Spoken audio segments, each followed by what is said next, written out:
La grâce et la paix par Jésus-Christ de Nazareth, le ressuscité du troisième jour. Voilà, cet audio est la suite de l'enseignement précédent sur la question suivante. Comment se sanctifier en Jésus-Christ? J'aimerais apporter un peu plus de précision, un peu plus de détails sur l'enseignement précédent, sur l'œuvre de Jésus-Christ en nous.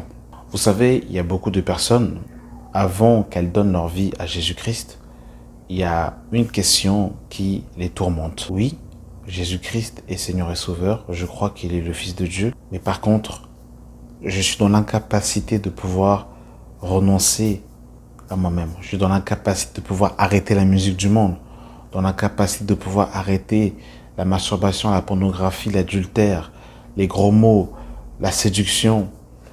Je suis dans l'incapacité de pouvoir abandonner l'amour de l'argent, le fait d'être carriériste. Je suis dans l'incapacité de pouvoir abandonner ces choses.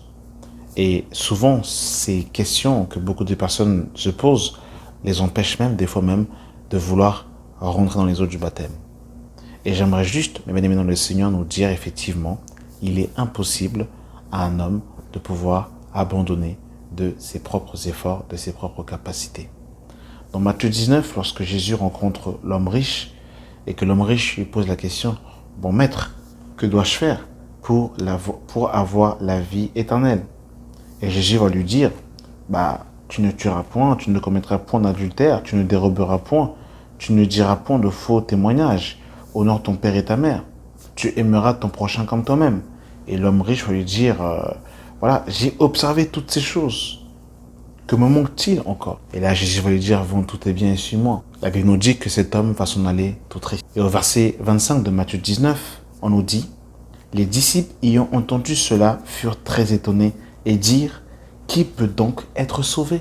Jésus les regarda et leur dit, « Aux hommes, cela est impossible, mais à Dieu, tout est possible. » J'aimerais introduire cet audio par ce verset clé.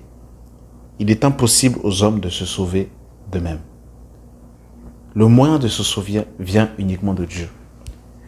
Il en est de même, mes bien-aimés dans le Seigneur, pour la capacité à pouvoir abandonner le péché, à abandonner le mal, à abandonner notre vie passée. Cette capacité, cette force ne peut pas venir de nous, mais elle vient du Saint-Esprit. Et ça, c'est vraiment très important de comprendre cela. Et c'est pour ça que dans cet audio, j'aimerais nous parler, mes bien-aimés dans le Seigneur, de l'œuvre de Dieu en nous. Il faut comprendre, mes bien-aimés dans le Seigneur, la grâce. Il faut comprendre, mes bien-aimés dans le Seigneur, l'année de grâce dans laquelle le Seigneur nous a installés, nous a placés. Mes bien-aimés dans le Seigneur, depuis la Genèse, le Seigneur a toujours voulu placer et installer l'homme dans le repos. Vous savez, quand nous revenons dans le livre de la Genèse, à partir du chapitre 1, nous voyons, mes bien-aimés, que l'homme a été créé le 6e jour. Et nous voyons aussi, mes bien-aimés, que le Seigneur a sanctifié le 7e jour et il a béni ce jour. Allons lire cela dans le livre de Genèse. Dans le livre de Genèse, chapitre 2, à partir du verset 2, il est écrit « Dieu acheva au 7e jour son œuvre qu'il avait faite, et il se reposa au 7e jour de toute son œuvre qu'il avait faite. Dieu bénit le 7e jour et il le sanctifia parce qu'en ce jour, il se reposa de toute son œuvre qu'il avait créée en la faisant. » Alors, il faut bien comprendre ici l'expression « Dieu se reposa ». Dieu n'a pas besoin de se reposer au sens propre du terme, parce que Dieu n'est pas un homme, Dieu n'est pas fait de chair et de sang.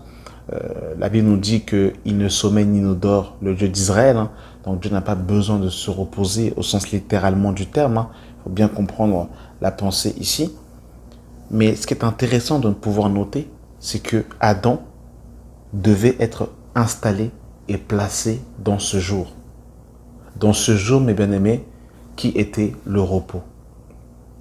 Et c'est dans ce repos-là, mes bien-aimés dans le Seigneur, que c'est dans ce 7e jour que Dieu a voulu placer l'homme, afin que l'homme puisse entrer dans ce repos, afin que l'homme puisse pouvoir jouir de ce repos. Mais malheureusement, nous savons très bien qu'à cause de la désobéissance, Adam n'a pas pu jouir pleinement de ce repos dans lequel le Seigneur a voulu placer l'homme. Et ça, c'est l'auteur aux Hébreux qui va nous décrire cela dans le livre de Hébreux, chapitre 4. Dans le livre de Hébreux, chapitre 4, à partir du verset 1, il est écrit « Craignons donc, tandis que la promesse d'entrer dans son repos subsiste encore, qu'aucun de vous ne s'en trouve exclu, car cette bonne nouvelle a été annoncée aussi bien qu'à eux, mais la parole qui leur fut annoncée ne leur servit de rien, parce qu'elle ne trouva pas la foi chez ceux qui l'entendirent. Pour nous, qui avons cru, nous entrons dans le repos, selon qu'il est écrit, « Je jurai dans ma colère, ils n'entreront pas dans mon repos. » Il dit cela, quoique ses œuvres eurent été achevées depuis la création du monde. Car il a parlé quelque part ainsi du 7e jour, et Dieu se reposa de toutes ses œuvres le 7e jour. Et ici encore, ils n'entreront pas dans mon repos. Donc nous voyons, mes bien-aimés dans le Seigneur, que Adam n'est pas rentré dans le repos que le Seigneur a voulu l'installer à cause de la désobéissance, à cause du péché. Mes bien-aimés dans le Seigneur, l'homme n'a pas pu jouir du repos du Seigneur. Au verset 6 de Hébreux 4, il est écrit « Or, puisqu'il est encore réservé à quelques-uns d'y entrer, et que ceux à qui d'abord la promesse a été faite n'y sont pas entrés à cause de leur désobéissance, Dieu fixe de nouveau un jour aujourd'hui en disant dans David, si longtemps après, comme il est dit plus haut aujourd'hui, si vous entendez sa voix, n'endurcissez pas vos cœurs. Car si Josué leur eût donné le repos, il ne parlerait pas après cela d'un autre jour. Il y a donc un jour de Shabbat réservé au peuple de Dieu, car celui qui entre dans le repos de Dieu se repose de ses œuvres, comme Dieu s'est reposé des siennes. Et c'est ce verset-là qui est super important et qui est magnifique, dans lequel nous allons essayer d'extirper le jus afin de pouvoir comprendre, mes bien-aimés dans le Seigneur, la lumière qu'il y a derrière ce passage. On nous dit, mes bien-aimés, car celui qui entre dans le repos de Dieu se repose de ses œuvres comme Dieu s'est reposé des siennes. Efforçons-nous donc d'entrer dans ce repos afin que personne ne tombe en donnant le même exemple de désobéissance. Mais bien aimés dans le Seigneur, nous devons comprendre, et je répète encore, que lorsque le Seigneur a créé l'homme le 6e jour, le Seigneur a voulu installer l'homme dans le 7e jour, dans le repos. Mais malheureusement, par la désobéissance, l'homme n'a pas pu jouir du repos de Dieu. Nous voyons également que Josué était censé installer les enfants d'Israël dans un repos lorsqu'ils sont sortis d'Égypte et qu'ils sont pendant là où ils étaient esclaves pendant 430 ans. Ils sont restés dans le désert pendant 40 ans. Moïse n'est pas rentré dans la terre promise. Josué l'a succédé. Et Josué non plus n'a pas installé les enfants d'Israël dans ce repos à cause de leur désobéissance. Et la Bible nous dit, mes bien-aimés dans le Seigneur, que verset 10, celui qui entre dans le repos de Dieu se repose de ses œuvres comme Dieu s'est reposé des siennes. Mais bien aimé dans le Seigneur, la Bible nous dit, qu'on a lu tout à l'heure dans Hébreux, dans Genèse chapitre 2, verset 2, que le Seigneur s'était reposé. Littéralement qu'il est rentré dans le tout accompli, dans l'achèvement, dans le amen de la création de la Genèse. Et c'est là, mes bien aimés dans le Seigneur, où le Seigneur veut installer l'homme, où Dieu a toujours voulu placer l'homme. Il a voulu placer l'homme dans un Shabbat, dans un repos, dans un tout accompli. Mes bien-aimés dans le Seigneur, c'est là où Dieu a voulu et veut placer l'homme, mes bien-aimés dans le Seigneur. Suivez très bien l'enseignement, vous allez comprendre par la suite pourquoi est-ce que je parle du Shabbat. C'est très important.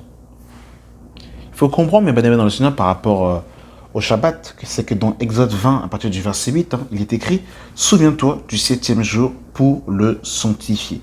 Tu travailleras 6 jours et tu feras tout ton ouvrage. Mais le 7e jour est le jour du repos de l'Éternel, ton Dieu. Tu ne feras aucun ouvrage, ni toi, ni ton fils, ni ta fille, ni ton serviteur, ni ta servante, ni ton bétail, ni l'étranger qui est dans tes portes. Car en 6 jours, l'Éternel a fait les cieux et la terre, la mer et tout ce qui y est contenu. Et il s'est reposé le 7e jour. C'est pourquoi l'Éternel a béni le jour du repos et l'a sanctifié. Donc là, nous revenons encore dans la notion, mes bien-aimés dans le Seigneur, de la cessation d'activité. Le fait de ne pas travailler, le fait de se reposer de ses œuvres par rapport justement à ce 7e jour. Et j'insiste véritablement, vous allez comprendre la pensée prophétique qu'il y a derrière, mes bien-aimés dans le Seigneur, le Shabbat. Pendant le Shabbat, mes bien-aimés dans le Seigneur, il ne fallait pas faire d'œuvre, il ne fallait pas faire d'activité, il fallait rester sur place, il fallait se reposer, mes bien-aimés dans le Seigneur, pendant justement le Shabbat. Et ça, c'est très important de comprendre cela. Il y a une pensée aussi, mes bien-aimés, qu'il faut tirer derrière cela. C'est que dans le livre de Exode, chapitre 21, à partir du verset 2, il est écrit « Si tu achètes un esclave hébreu, il servira 6 ans, mais la 7e, il sortira libre sans rien payer. » Donc, mon bien-aimé dans le Seigneur nous dit dans sa parole que dans Exode 21, à partir du verset 2, si tu achètes un esclave hébreu, il servira 6 années, mais la 7e, il sortira libre sans rien payer. Mais bien-aimés dans le Seigneur, ici, ce que nous comprenons, mes bien-aimés, c'est qu'en Israël, lorsqu'une personne avait un esclave, donc l'esclave n'a rien à voir avec la traite négrière qu'il y a eu. D'ailleurs, on voit que la 7e année, eh bien, l'esclave était libre, contrairement à la traite négrière qui a duré plus de 400 ans. Donc rien à voir. Et beaucoup se sont même appuyés sur les Écritures pour pouvoir justifier l'esclavage, alors que ça n'a complètement rien à voir avec les Écritures. D'ailleurs, si vous lisez tout Exode 21, vous vous rendez compte que le maître n'avait pas le droit de faire du mal à son esclave, et que s'il lui perçait un œil, par exemple, eh bien, l'esclave devait et pouvait partir libre, contrairement à la traite négrière qu'il y a eu. Donc, véritablement, je préfère insister en disant que la Bible n'est pas pour la traite négrière ou pour l'esclavage des hommes, pour flageller, pour faire souffrir les hommes. Voilà, c'était juste une petite parenthèse par rapport à cela. Mais nous comprenons ici, mes bien-aimés, qu'il est dit ici que, eh bien, celui qui achetait un esclave, eh bien, il devait travailler 6 ans, mais la 7e année, il devait partir libre. Et ce qui est intéressant ici, mes bien-aimés dans le Seigneur, dans la pensée du chiffre 7, mes bien-aimés, c'est que vous allez voir que le chiffre 7 ici correspond aussi, eh bien, au Shabbat. Parce que ce qu'il faut savoir en Israël, effectivement, c'est qu'il y avait le Shabbat hebdomadaire, c'est-à-dire que tous les vendredis à samedi, c'est considéré comme un Shabbat. Et il y avait également aussi un Shabbat annuel, c'est-à-dire que chaque 7 ans, c'était considéré comme un Shabbat. On pouvait labourer la terre pendant 6 années, mais la 7e année, il fallait laisser la terre se reposer. Et ça, nous pouvons le lire dans le livre de Exode 23 à partir du verset 10. Il est écrit « Pendant 6 années, tu ensemenceras la terre et tu en recueilleras le produit, mais la 7e, tu lui donneras du relâchement et tu la laisseras en repos. » On voyait bien qu'il y avait le Shabbat hebdomadaire, donc une fois par la semaine, et il y avait le Shabbat annuel, c'est-à-dire tous les 7 ans, il fallait laisser reposer la terre. Et là, mes bien-aimés dans le Seigneur, par rapport à l'esclave, nous comprenons que celui qui achetait un esclave, l'esclave devait travailler pendant 6 années, et la 7e année, il devait partir libre. Mes bien-aimés dans le Seigneur, cet esclave, mes bien-aimés, c'était toi et moi, qui avons été, mes bien-aimés dans le Seigneur, esclaves du péché. Nous avons travaillé, mes bien-aimés dans le Seigneur, pendant 6 années. Pendant 6 années, mes bien-aimés dans le Seigneur, nous avons travaillé. Mais nous n'avons pas travaillé pour le Seigneur. Nous avons travaillé pour les œuvres du diable. Nous avons travaillé pour le péché. Nous avons travaillé pour la mort. Nous avons travaillé, mes bien-aimés, dans le Seigneur, mais pour un salaire qui n'est pas la vie éternelle. Et la 7e année, mes bien-aimés, dans le Seigneur, qui correspond au 7e jour, qui correspond au jour du Shabbat, qui correspond au jour dans lequel le Seigneur veut nous installer pour que nous puissions nous reposer de nos œuvres, ce 7e jour est en réalité un homme qui a été manifesté dans la personne de Christ, mes bien-aimés dans le Seigneur. Et c'est en cet homme qui est Christ, Yeshua Mashiach, qui est venu le 7e jour pour nous libérer. Nous avons été esclaves pendant 6 années et la 7e année, Jésus, qui est le Shabbat personnifié, vient nous rendre libres, mes bien-aimés dans le Seigneur.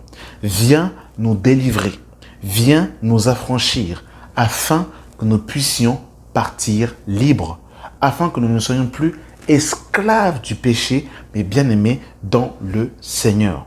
Est-ce que vous comprenez, mes bien-aimés dans le Seigneur, ce que je suis en train de vous expliquer dans un sens prophétique? Est-ce que vous comprenez cela, mes bien-aimés dans le Seigneur? Parce que le 7e jour, mes bien-aimés, nous ne sommes pas censés être dans l'activité, mais nous sommes censés, mes bien-aimés dans le Seigneur, nous reposer le 7e jour. Or, le 7e jour est un homme qui a été manifesté dans la personne de Christ. Regardez ce que Jésus-Christ dira dans le livre de Matthieu. Dans Matthieu 12, le verset 8, Jésus-Christ dira « Car le Fils de l'homme est maître du Shabbat. » C'est lui qui est le maître du Shabbat, mes bien-aimés dans le Seigneur. Il faut qu'on considère cela. Dans Marc chapitre 2, le verset 27, il est écrit « Le Shabbat a été fait pour l'homme et non l'homme pour le Shabbat, de sorte que le Fils de l'homme est maître même du Shabbat. » Le Shabbat a été fait pour l'homme. En d'autres termes, le 7e jour a été fait pour l'homme, pour que l'homme puisse pouvoir entrer dans ce 7e jour et pouvoir se reposer de ses œuvres, bien-aimés. On arrive, vous allez comprendre pourquoi est-ce que je suis en train de vous parler du Shabbat et de toutes ces choses. Vous allez comprendre pourquoi est-ce que je parle justement de l'œuvre de Christ en nous, mes bien-aimés. Donc vous voyez, mes bien-aimés, ici, il est écrit que le Shabbat a été fait pour l'homme et non l'homme pour le Shabbat. Souvenez-vous que nous devons travailler, que le Shabbat dit, que la loi dit qu'il fallait travailler 6 jours, mais le 7e jour, il fallait se reposer. Souvenez-vous encore que celui qui achetait un esclave, l'esclave devait travailler pendant 6 ans et la 7e année, il devait partir libre. Et le 7e jour, mes bien-aimés dans le Seigneur, est une personne en la personne de Jésus-Christ de Nazareth. Lorsque Jésus vient, ce 7e homme, il vient justement pour nous délivrer de nos œuvres, de nos œuvres dont nous avons travaillé pendant 6 années, et pour le compte du péché, pour le compte du malin. Une autre histoire qui va encore nous montrer que Jésus est bel et bien le 7e homme, le 7e jour. Quand nous lisons le livre de Jean 4, mes bien-aimés dans le Seigneur, avec la femme samaritaine, quand Jésus va rencontrer la femme samaritaine, Jésus, donc quand nous lisons dans dans Jean chapitre 4, à partir du verset 16, il est écrit « Va, lui dit Jésus, appelez ton mari et viens ici. » La femme répondit « Je n'ai point de mari. » Jésus lui dit « Tu as eu raison de dire « Je n'ai point de mari ». Car tu as eu 5 maris, et celui que tu as maintenant n'est pas ton mari. Donc Jésus dit à la femme, elle a eu 5 maris, et celui qu'elle a maintenant n'est pas son mari. Donc ça fait 6. Et Jésus lui-même vient comme étant le 7e homme, mes bien-aimés, le 7e jour. Et Jésus, qui est ce 7e homme, qui vient rencontrer la femme samaritaine, vient installer et reposer la femme samaritaine dans ce repos, dans la délivrance, mes bien-aimés dans le Seigneur, en lui donnant l'eau de la vie éternelle, mes bien-aimés. Est-ce que vous comprenez, mes bien-aimés? Est-ce que vous comprenez? Regardez, mes bien-aimés, ce que la Bible nous dit dans le livre de Galates, chapitre 2. Galates 2, le verset 20. « J'ai été crucifié avec Christ, et si je vis, ce n'est plus moi qui vis, c'est Christ qui vit en moi. » Oh, j'aime la Bible. j'aime les Écritures. Est-ce que vous comprenez, mes bien-aimés dans le Seigneur? Est-ce que tu comprends, mon bien-aimé, que pendant 6 années, tu as travaillé pour toi-même, mais au compte du péché, et que Jésus est le 7e homme qui vient te placer dans le Shabbat? Parce que le Shabbat a été fait pour l'homme et non l'homme pour le Shabbat. Et littéralement, nous sommes dans ce 7e jour. Littéralement, nous sommes en Jésus-Christ. Et dans ce jour qui est Jésus-Christ lui-même, nous nous reposons de nos œuvres. Littéralement, mes bien-aimés dans le Seigneur, pour revenir sur ce que je disais précédemment, on se pose la question, comment je dois arrêter ci? Comment je dois arrêter ça? J'ai du mal avec la cigarette, j'ai du mal avec la boisson, j'ai du mal avec la colère, j'ai du mal avec ci, j'ai du mal avec ça. La Bible dit, Paul dira, j'ai été crucifié avec Christ. Littéralement, tu as été mis à mort, mon bien-aimé, afin que tu vives en nouveauté de vie et que c'est Jésus qui vive en toi. Littéralement, mes bien-aimés dans le Seigneur, il y a une action de l'Esprit qui agit au-dedans de nous afin, mes bien-aimés dans le Seigneur, de nous rendre capables de pouvoir faire les œuvres de justice, mes bien-aimés dans le Seigneur. Cette capacité, mes bien-aimés dans le Seigneur, vient de la grâce de Dieu. Et dans ce 7e jour, mes bien-aimés, dans ce jour de repos, mes bien-aimés, nous nous reposons et nous contemplons l'œuvre de Dieu en nous, mes bien-aimés. Et pour être encore plus explicite, le 7e jour, c'est le jour de la foi, où on dépend exclusivement de Dieu, et où c'est Dieu qui fait l'œuvre en nous, où on dépend de la grâce, et c'est la grâce de Dieu qui se manifeste au-dedans de nous, où nous contemplons le Fils de Dieu à visage découvert. Mes bien-aimés dans le Seigneur, j'ai été crucifié avec Christ, et si je vis, ce n'est plus moi qui vis, c'est Christ qui vit en moi. Et si je vis dans la chair, je le vis dans la foi au Fils de Dieu. Je le vis dans la foi au Fils de Dieu. Et ça, c'est glorieux, mes amis. C'est glorieux. Vous comprenez, mes bien-aimés? Que nous vivons dans la foi dans le Fils de Dieu. Ça veut dire que Jésus fait en nous une œuvre extraordinaire. La capacité que nous avons, mes bien-aimés dans le Seigneur, à pouvoir dire non au péché, ne vient pas directement de nous, mais elle vient de la grâce de Dieu. La grâce de Dieu, source de salut pour tous les hommes, qui a été manifestée et qui nous enseigne à renoncer à l'impiété et au convoitise mondaine. Regardez, mes bien-aimés, dans le livre de Romains, chapitre 6, le verset 14, il est écrit « Car le péché n'aura point de pouvoir sur vous, puisque vous êtes non sous la loi, mais sous la grâce. » Est-ce que vous comprenez, mes bien-aimés? Car le péché n'aura pas de pouvoir sur vous, puisque vous êtes non sous la loi, mais sous la grâce. Donc le péché a un pouvoir. Mais sous la grâce, le péché n'a plus de pouvoir sur nous. Vous comprenez, mes bien-aimés? Parce qu'il y a une capacité, il y a une puissance divine. Cette puissance vient de la semence incorruptible et vivante et permanente que nous avons reçue lors de la nouvelle naissance. Et cette parole, cette semence incorruptible que nous avons au-dedans de nous, nous permet de pouvoir faire l'œuvre de Dieu. De pouvoir dire non au péché. De pouvoir dire non à la musique du monde. De pouvoir dire non à la fornication, non à l'impudicité, non au mensonge, non aux œuvres de la chair, non au caractère de cochon. Parce que nous sommes non sous la loi, mais sous la grâce. Parce que nous dépendons 100% de la grâce et que nous sommes dans le repos de Dieu. Nous sommes dans le Shabbat. Nous sommes en Jésus-Christ. Et c'est lui qui fait l'œuvre de Dieu en nous. Et nous le contemplons par la foi. Car il est écrit, mon juste vivra par la foi. Oh, mes bien-aimés. Paul dira dans le livre de Romains chapitre 3, le verset 27. Où est donc le sujet de se glorifier? Il est exclu. Par quelle loi? Par la loi des œuvres? Non, mais par la loi de la foi. Car nous pensons que l'homme est justifié par la foi sans les œuvres de la loi. Là, nous comprenons, mes bien-aimés, que c'est par la foi, mes bien-aimés, la foi au Fils de Dieu qui habite en nous, mes bien-aimés dans le Seigneur, par le Saint-Esprit, qui vient nous rendre capables. Parce que je répète encore, et ça c'est Jésus qui le dira, dans Jean 19, aux hommes, cela est impossible, mais à Dieu, tout est possible. Cette capacité que nous avons de pouvoir marcher dans la victoire sur le péché nous est produite par le Saint-Esprit, la grâce de Dieu, la semence de Dieu que nous avons reçue, qui nous rend capables de toute bonne œuvre, mes bien-aimés dans le Seigneur.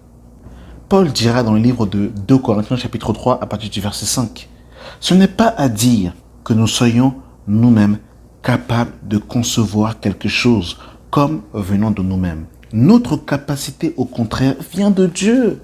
Notre capacité vient de Dieu, mes bien-aimés. Est-ce que vous comprenez? L'œuvre de Dieu en nous, le repos. Le problème, mon bien-aimé, laisse-moi te le dire, c'est que tu n'es pas dans le repos. Le problème, c'est que tu es agité. Et rappelez-vous, mes bien-aimés dans le Seigneur, celui qui travaillait le jour du Shabbat devait être lapidé. Parce qu'en ce jour, il ne fallait pas travailler. Il fallait se reposer, mes bien-aimés dans le Seigneur. Et en ce jour, en Jésus-Christ, on se repose en lui, mes bien-aimés dans le Seigneur. Nous contemplons et nous rentrons dans le tout accompli de la croix, mes bien-aimés. Selon qu'il est écrit selon Jean 19, le verset 30. Jean 19, 30. Alors, vous avez vu, mes bien-aimés dans le Seigneur, le repos, la contemplation de Jésus-Christ en nous, mes bien-aimés dans le Seigneur. Regardez encore ce que la Bible va nous dire, mes bien-aimés. Dans 1 Pierre 5, à partir du verset 10, il est écrit « Le Dieu de toute grâce, qui vous a appelé en Jésus-Christ par sa gloire éternelle, après que vous aurez souffert un peu de temps, vous perfectionnera lui-même. » Oh Seigneur, perfectionne-moi Seigneur. Oh, j'aime ça. Oh, j'aime la Bible. Vous perfectionnera lui-même, vous affermira, vous fortifiera, vous rendra inébranlable. Est-ce que vous entendez les paroles de réjouissance? Comment Dieu est fidèle? Oh, j'aime ça, mes amis. La foi, rentre dans le repos. Tu es trop agité, mon frère, ma soeur. Rentre dans le repos. Le Seigneur veut agir en nous. Oh, j'aime ça, Seigneur. Oh, c'est trop bon, les Écritures. Regardez ce que Jude dira dans la même continuité, au verset 24. « Or, à celui qui peut vous préserver de toute chute et vous faire paraître devant sa gloire irrépréhensible et dans l'allégresse. » Or, à celui qui peut vous préserver de toute chute. Mais là, mon bien-aimé, ce n'est pas toi encore, c'est le Seigneur. C'est le Seigneur en toi, mon bien-aimé, qui te donne cette capacité. As-tu foi en lui? As-tu foi que Dieu est capable de te préserver de toute chute? Voilà, mes bien-aimés dans le Seigneur, où est la réalité? Ce n'est pas une question de raisonnement, ce n'est pas une question de technique, ce n'est pas une question de force, mes bien-aimés, mais c'est par l'esprit. Oh, j'aime ça. Regardez ce que Zacharie nous dit. Dans Zacharie 4, le verset 6, il est écrit, c'est ici la parole que l'Éternel adresse à Zorobabel. Ce n'est ni par la puissance, ni par la force, mais par mon esprit, dit l'Éternel des armées. Voilà la réalité de l'Évangile. Voilà la réalité de l'Évangile. Ce n'est ni par la puissance, littéralement, ce n'est pas par ta capacité à te donner des règles et des préceptes humaines en te disant « je vais faire ci, je vais faire ça, je vais faire ça, je vais faire ci », en te bridant le corps de ta propre force, mon bien-aimé. Ni par la force, mais par mon esprit. Par mon esprit. C'est par l'Esprit de Dieu que nous avons cette capacité à dire non au mal, à fuir la pornographie, à fuir le mal, à fuir le péché. C'est par le Saint-Esprit. Ce n'est ni par la puissance, ce n'est ni par la force, mais par l'Esprit de Dieu. Dans Philippiens 1, le verset 6, il est écrit « Je suis persuadé que celui qui a commencé en vous cette bonne œuvre, la rendra parfaite pour le jour de Jésus-Christ. » La rendra parfaite pour le jour de Jésus-Christ. Vous comprenez encore, mes bien-aimés dans le Seigneur, l'accent qui est mis sur le Seigneur? Waouh, c'est glorieux la parole, c'est glorieux. 2 Thessaloniciens 5, le verset 19, le verset 23, pardon. Que le Dieu de paix vous sanctifie lui-même, tout entier, et que tout votre esprit, l'âme et le corps soient conservés irrépréhensibles lors de l'avènement de notre Seigneur Jésus-Christ. Celui qui vous appelait est fidèle, et c'est lui qui le fera. Et c'est lui qui le fera. Donc là, vous comprenez encore, mes bien-aimés dans le Seigneur, que c'est vraiment la grâce de Dieu. C'est la grâce de Dieu qui se manifeste d'abord. D'abord, j'insiste bien sur le d'abord. Parce qu'effectivement, on a aussi notre part à faire. Mais notre part à faire, elle est minime. Notre part à faire, c'est l'obéissance. Notre part à faire, c'est la foi, mes bien-aimés dans le Seigneur. Voilà ce que Dieu attend de nous. La foi, l'obéissance, mes bien-aimés dans le Seigneur. Voilà ce que Dieu attend de nous, mes bien-aimés dans le Seigneur. Paul dira dans Galates 2, le verset 21, regardez, écoutez comment ce verset est magnifique. Galates 2, le verset 21. Je ne rejette pas la grâce de Dieu, car si la justice s'obtient par la loi, Christ est donc mort en vain. Je ne rejette pas la grâce de Dieu. Et pour vous révéler quelque chose, mes bien-aimés, si pour certaines personnes, ça n'était pas encore clair, le problème des chrétiens de la Galatie, c'est qu'ils se sont détournés de la grâce. Le message qui repose sur la grâce, mes bien-aimés. Regardez ce que Paul dira dans Galates 1, à partir du verset 6. Je m'étonne que vous vous détournez si promptement de celui qui vous a appelé par la grâce de Christ pour passer à un autre évangile. Ils se sont détournés du message de la grâce qui reposait sur la foi en l'œuvre de la croix. Voilà, mes bien-aimés dans le Seigneur, le problème des chrétiens de la Galatie. Et qu'est-ce que ça a produit concrètement?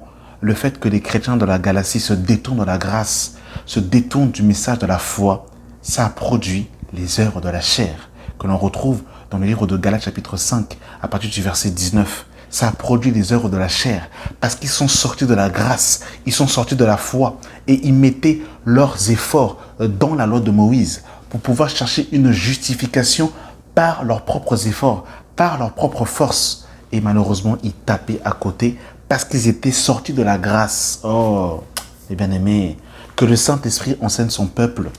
Que le Saint-Esprit enseigne son peuple. Vous savez, quand vous reposez dans la grâce de Dieu, quand c'est l'œuvre de Dieu qui est agissante en vous par la foi dans le Fils de Dieu, quand vous avez été crucifié avec Jésus-Christ, et ce n'est plus vous qui vivez, mais Christ qui vit en vous, mes bien-aimés dans le Seigneur, la capacité de pouvoir rester et de marcher dans la sanctification ne deviendra pas pour vous un joug. Mes bien-aimés, parce que Jésus-Christ se dira, venez à moi, vous tous qui êtes fatigués et chargés, et je vous donnerai du repos. Prenez sur vous mon joug, car je suis doux et humble de cœur. La sanctification ne devient plus un joug, ne devient plus quelque chose de lourd, de difficile. Ça devient un joug léger, parce que Christ prend ce joug. Christ est en nous tous les jours jusqu'à la fin des temps. Il est en nous, il marche avec nous, il marche en nous, et nous sommes en lui, et il fait l'œuvre en nous. Oh, gloire à toi, Seigneur Jésus-Christ. Et j'ai cette capacité, quand le mal vient se présenter à moi, de dire non au péché, de dire non au mal, parce que la grâce de Dieu est en moi, parce que Jésus-Christ de Nazareth est en moi. Il est le 7e jour, il est le 7e homme, il est le Shabbat personnifié, et je suis dans ce repos, je m'installe dans ce repos, et je contemple l'œuvre de Dieu en moi par la foi, mes bien-aimés. Oh, gloire à toi, Seigneur. Paul pourra dire dans le livre de Romains, chapitre 7, le verset 24, « Misérable qui je suis, qui me délivrera de ce corps de mort ?» Verset 25. Grâce soit rendue à Dieu par Jésus-Christ notre Seigneur. Ainsi donc, moi-même, je suis par l'entendement esclave de la loi de Dieu et je suis par la chair esclave de la loi du péché. Verset 8, chapitre 8, le verset 1. Il n'y a donc maintenant aucune condamnation pour ceux qui sont en Jésus-Christ, qui marchent non sans la chair, mais sans l'esprit. En effet, la loi de l'esprit de vie en Jésus-Christ m'a affranchi de la loi du péché et de la mort. Je répète encore. En effet, la loi de l'esprit de vie en Jésus-Christ m'a affranchi de la loi du péché et de la mort. Et mes bien-aimés dans le Seigneur, le péché est une loi. Cette loi existe et elle existe et elle agit dans nos membres. C'est pour ça que Paul dira, la chair a des désirs contraires à ceux de l'esprit. Mais maintenant, nous avons reçu une autre loi, une loi divine, une loi spirituelle, qui est la loi de l'esprit de vie. Et c'est par cette loi-là, mon bien-aimé dans le Seigneur, que tu dois être conditionné pour marcher selon l'homme nouveau. En vérité, pour pouvoir lutter face à la loi du péché et de la mort, ce n'est pas en luttant avec cette loi, par cette même loi-là, par la loi du péché et de la mort, parce que tu ne peux pas. C'est-à-dire que la loi, la chair ne se soumet pas à Dieu et elle ne peut même pas. Littéralement, si tu cherches à plaire à Dieu par ta propre chair, par ta propre force, tu n'y arriveras pas. Parce que la chair ne se soumet pas à Dieu. Donc la loi pour pouvoir plaire à Dieu n'est pas dans tes membres. Mais par contre, tu as reçu dans ton homme nouveau, dans ton homme intérieur, une autre loi qui est la loi de l'esprit de vie qui t'affranchit de la loi de la mort et du péché. Regardez, je relis le verset 2. En effet, la loi de l'esprit de vie en Jésus-Christ m'a affranchi de la loi du péché et de la mort. Car chose impossible à la loi, parce que la chair la rendait sans force. Donc par la chair, il n'était pas possible de pouvoir justement vaincre cette loi-là. Dieu a condamné le péché dans la chair en envoyant à cause du péché son propre fils dans une chair semblable à celle du péché. Et cela afin que la justice de la loi fût accomplie en nous qui marchons non sans la chair mais sans l'esprit. En effet, ceux qui vivent sans la chair s'affectionnent aux choses de la chair, tandis que ceux qui vivent sans l'esprit s'affectionnent aux choses de l'esprit. Et l'affection de la chair, c'est la mort, tandis que l'affection de l'esprit, c'est la vie et la paix. C'est la vie et la paix. Quand on marche par la loi de l'esprit de vie, il y a la vie et la paix en dedans de nous, qui est produit par le Saint-Esprit, mes bien-aimés. Est-ce que vous comprenez? Ça, c'est vraiment important de comprendre cela. Car l'affection de la chair est inimitié contre Dieu, parce qu'elle ne se soumet pas à la loi de Dieu et qu'elle ne peut même pas. Donc vous comprenez, mes bien-aimés, que c'est véritablement par la loi de l'esprit de vie qui nous a franchis de la loi du péché et de la mort. Et je relis rapidement quelques passages de Romains chapitre 6. C'est pour cette raison, mes bien-aimés, véritablement, que Jésus nous a installés dans le 7e jour, mes bien-aimés. Il nous a délivrés de nos 6 années de servitude par rapport au péché. Nous avons été mis à mort contre la loi du péché afin de vivre en nouveauté de vie avec lui, avec le Maître, mes bien-aimés. Romains 6, le verset 6. Sachant que notre vieil homme a été crucifié avec lui, afin que le corps du péché fût détruit, pour que nous ne soyons plus esclaves du péché. Pour que nous ne soyons plus esclaves du péché. Rappelez-vous de Exode 21, le verset 2, qu'un maître pouvait acheter un esclave pendant 6 ans. Et nous, notre maître, c'était le diable, bien-aimé. Notre maître était le diable. Notre maître était le diable. Et nous étions esclaves pendant 6 années. Et la 7e année, nous avons été rendus libres, bien-aimés, par Jésus-Christ de Nazareth. Et la Bible nous dit, car celui qui est mort est libre du péché. Or, si nous sommes morts avec Christ, nous croyons aussi que nous vivrons aussi avec lui.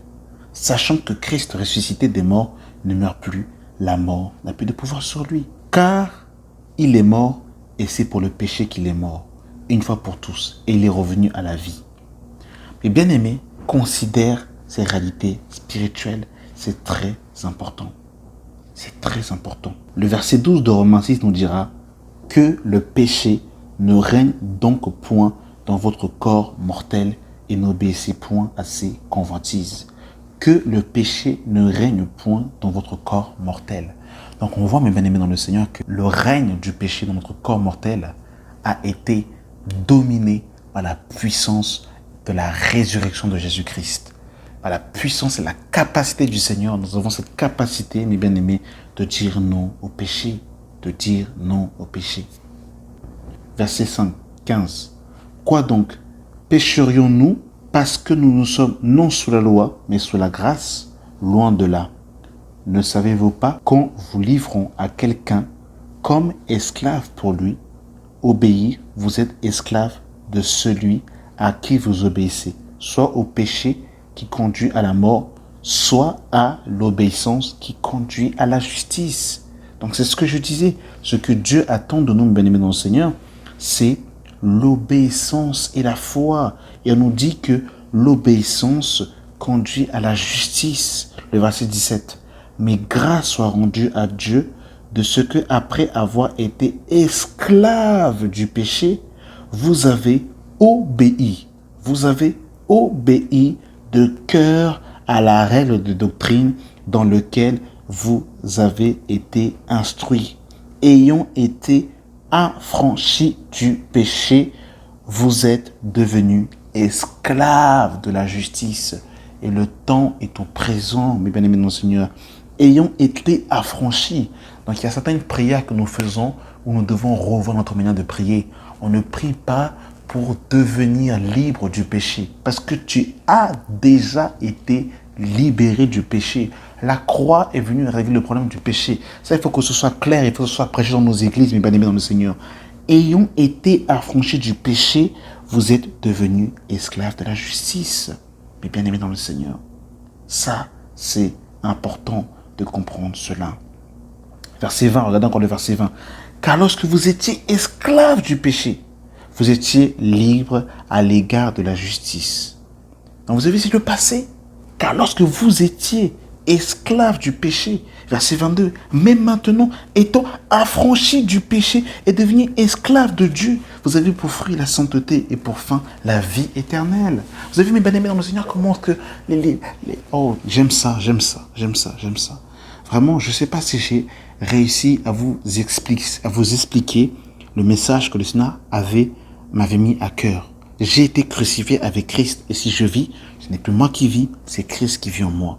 Vraiment, Saint-Esprit, là où les mots ont manqué, rajoute afin de pouvoir expliciter dans le cœur de tes enfants la réalité et l'efficacité et la puissance de la résurrection qui se trouve en Jésus-Christ.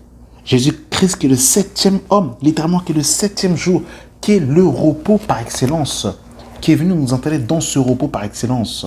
Oh, gloire à toi, Seigneur Jésus-Christ. Je relis encore Hébreux 4, le verset 10. Car celui qui entre dans le repos de Dieu se repose de ses œuvres, comme Dieu s'est reposé des siennes. Quand tu es dans le repos de Dieu, tu te reposes de tes œuvres. Et c'est Dieu qui œuvre en toi. Et tu contemples l'œuvre de Saint-Esprit, la puissance de la résurrection dans tes membres, afin de pouvoir dire non au péché.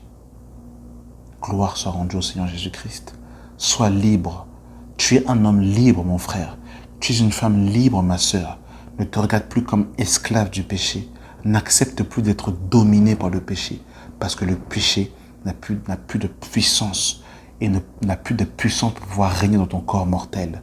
Parce que par le Saint-Esprit, tu as cette capacité. Parce que tu es non sous la loi, mais sous la grâce. Repose sur la grâce de Dieu. Repose sur la grâce de Dieu. Ce que Dieu demande, c'est la foi.